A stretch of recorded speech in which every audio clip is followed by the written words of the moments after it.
Bienvenue dans cette nouvelle vidéo d'Algo.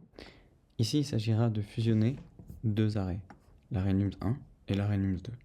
Chacun sont triés dans un ordre croissant et on nous garantit qu'il y a assez de place dans nums1 pour mettre non seulement ce qu'il y a actuellement dans nums1 mais aussi dans nums2.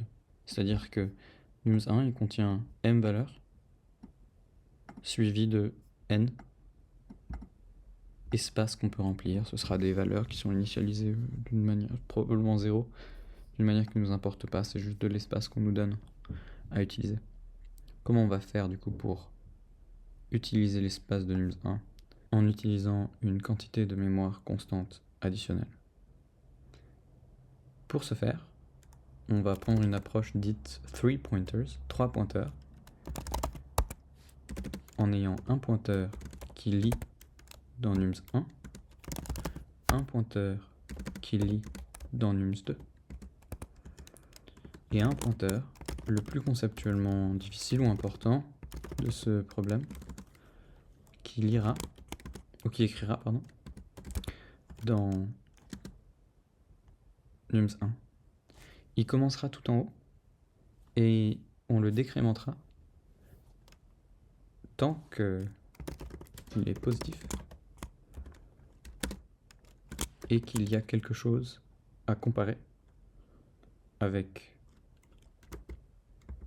nums1, c'est-à-dire qu'il y a encore quelque chose dans nums2 qu'on n'a pas encore stocké dans nums1. Comme ceci. Alors, maintenant, il faut qu'on décide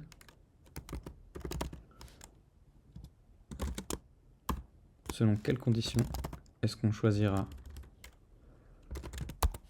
de stocker le contenu de nums1 et de décrémenter reader1, ou de stocker le contenu de nums2 et de décrémenter reader2,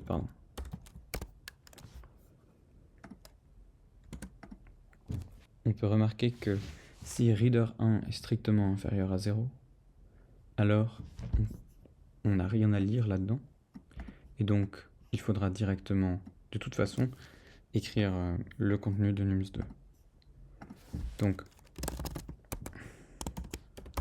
reader1 supérieur ou égal à 0 devra être une condition nécessaire à l'écriture de nums1. Ensuite, c'est assez évident que c'est quand nums1 de reader1 est strictement supérieur à nums2 de reader2 que on écrira nums1 plutôt que nums2. Et voilà. Avec ça, on a une solution qui marche complètement.